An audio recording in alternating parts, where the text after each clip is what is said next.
Adventure Series, Week 6, Integrity.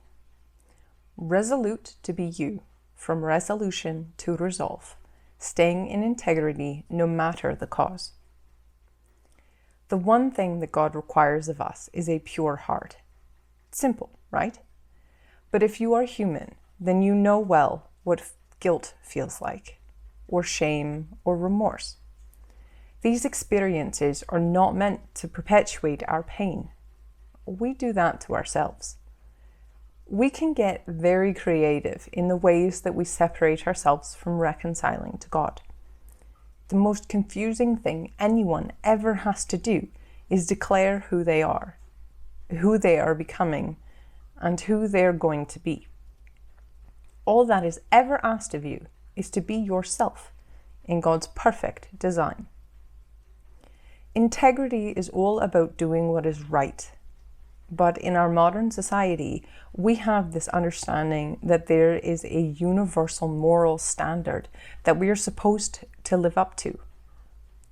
But when it comes to integrity, it is all about knowing that you are standing in the right place with where you are supposed to be. It is very much about authenticity, and it is very much particular to each individual person. One of the dangers in this flexibility in interpreting the biblical texts is that it seems to give different advice depending on who you are in the story, or where you are in your journey, or even where you are in history. We are taught that there is this standard that is consistent and is reliable for all people, that everyone is held to that same measure. Yet how is that possible if God created every individual to be exactly that, an individual? If all people were meant to be the exact same, then there wouldn't be so many of us. God designed each person specifically to be who they are meant to be. The meaning that we find in our life, the purposefulness that we find in our life, is the ways that we can express who that is. The ways that we can come to terms with who we are meant to be and the impact that we have on those around us.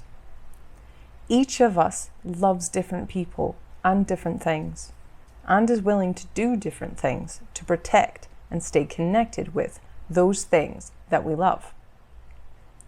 If we are lucky, then God is one of the foremost on that list.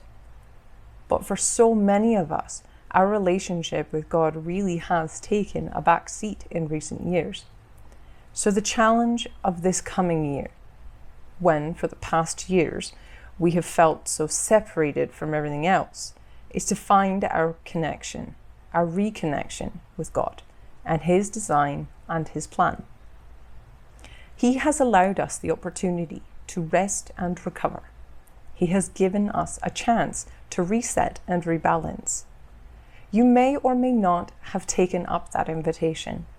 You may or may not have taken up that opportunity to do exactly that.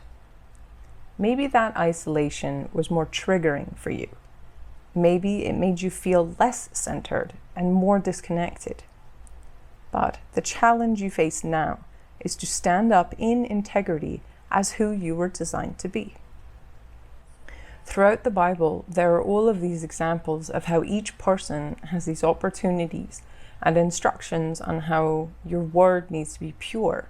And what that means is when you say something or you commit yourself to something, whether it is a vow, an oath, a promise, or even just a passing comment, if those words pass your lips without a disclaimer that it's actually a joke, you are accountable to what has come out of your mouth. Yeshua speaks as though corruption isn't what happens when something goes in your body. It's actually what comes from your heart and out past your lips. And so we are held by that measure of our own mouth. Our tongue is the indicator of how pure our heart is.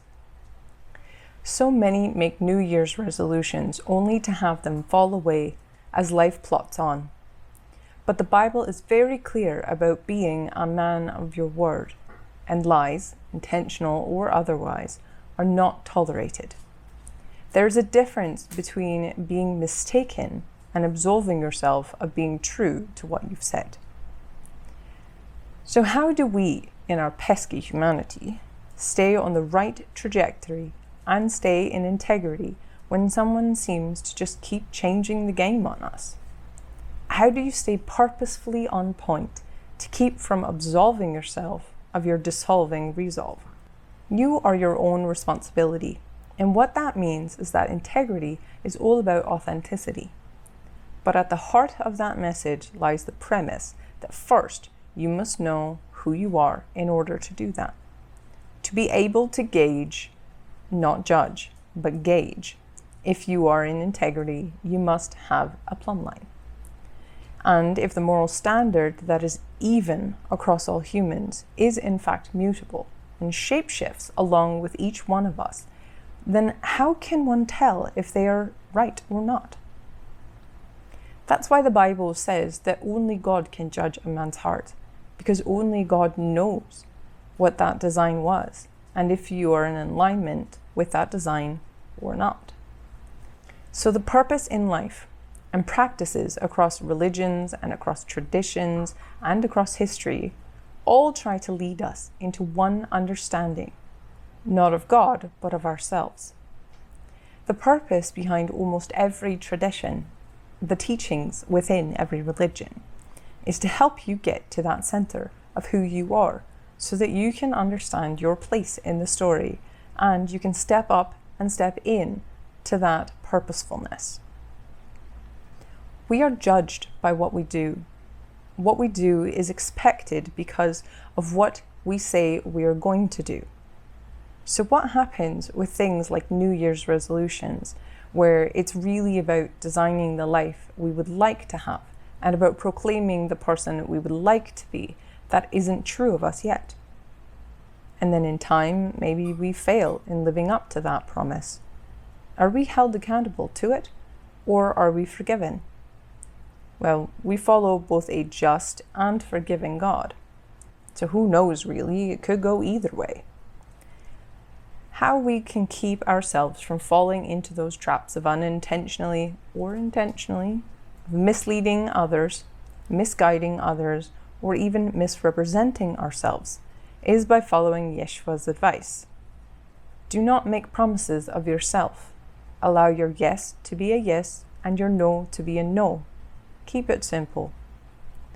If you dedicate yourself to a practice, it is one thing to promise that you want to make yourself available to something. It is another thing to declare that you will accomplish that thing.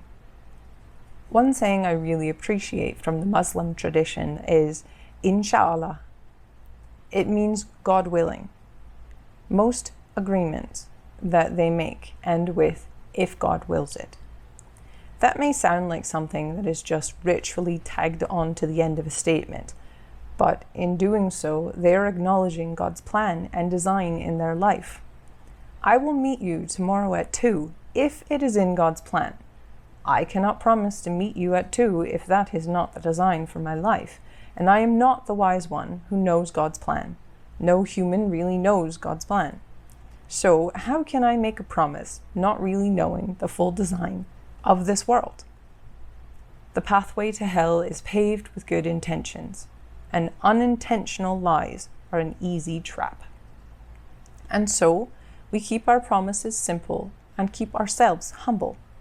I will aim to meet you at 2 if it is in God's plan. That way we keep ourselves in integrity while we make our plans, while we dedicate ourselves to our pathway. Rather than stating that you are going to work out every single day, or going to go on a diet that you will be held accountable every single day, if it is not within the realm of your personality to be that disciplined, then simply do not put that pressure on yourself.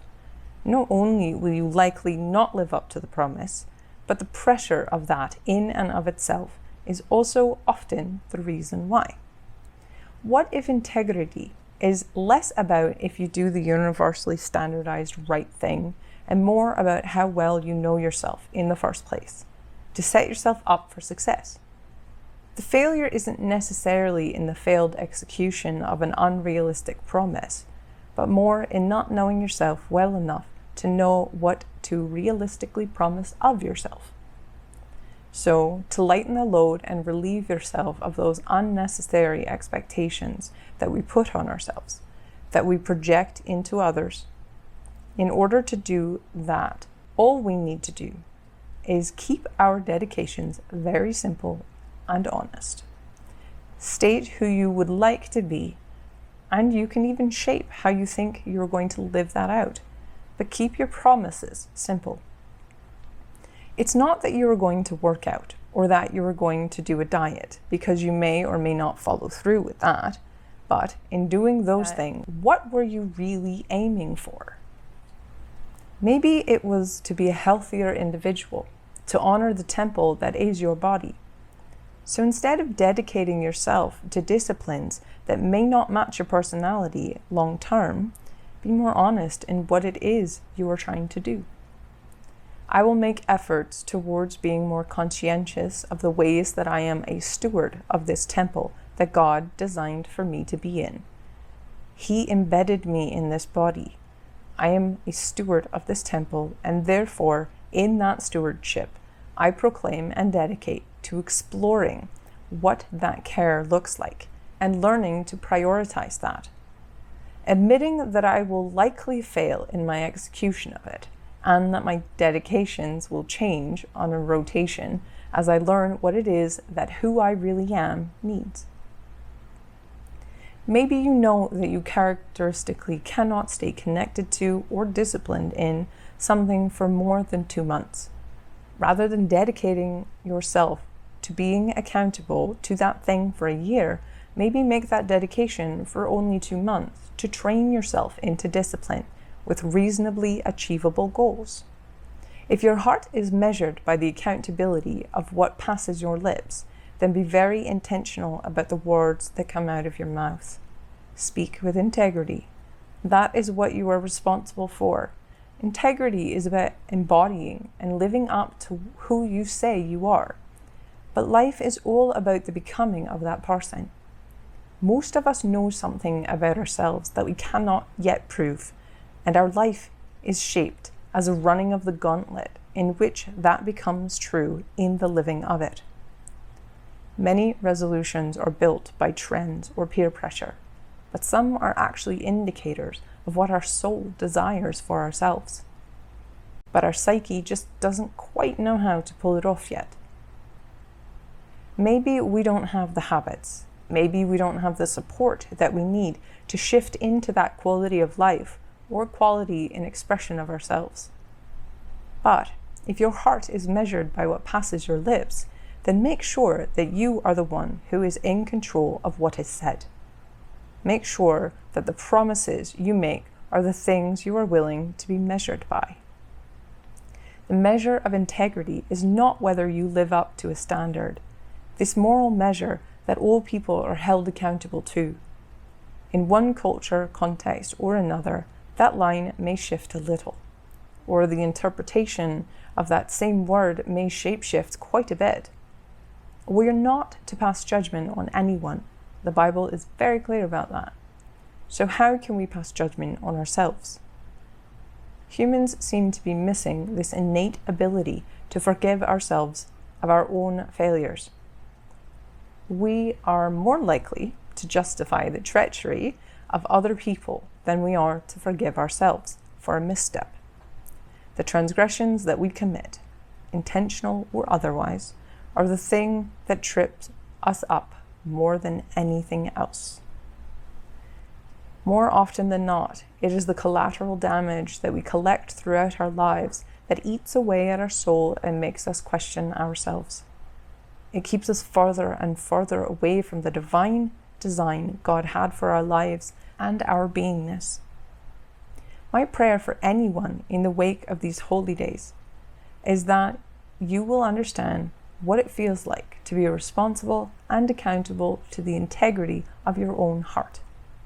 I pray that you will not feel judged, but instead that you will feel that you measure up, that you can be gentler with yourself and give yourself enough room that you can actually succeed.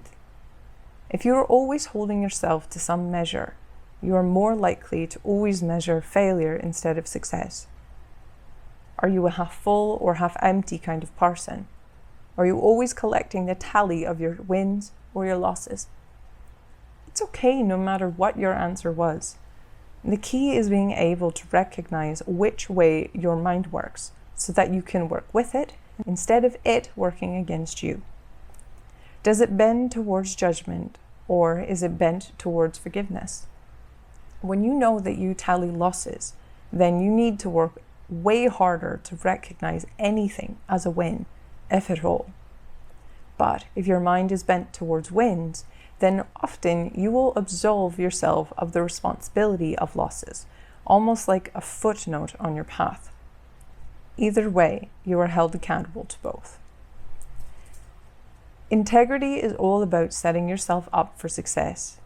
If your heart is measured by what passes your lips, then the key to integrity is being very much mindful of what it is you say of yourself. Who do you say you are? Who do you promise to be?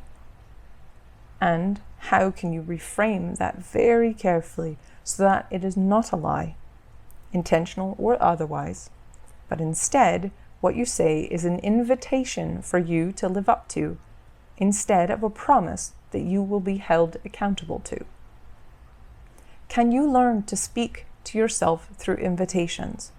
Can you learn to invite yourself into the fullness of your potential rather than setting yourself up with a host of expectations and then beating yourself up when you can't live up to an inhumane amount of pressure? Can you be gentler with yourself? Can you take the load off?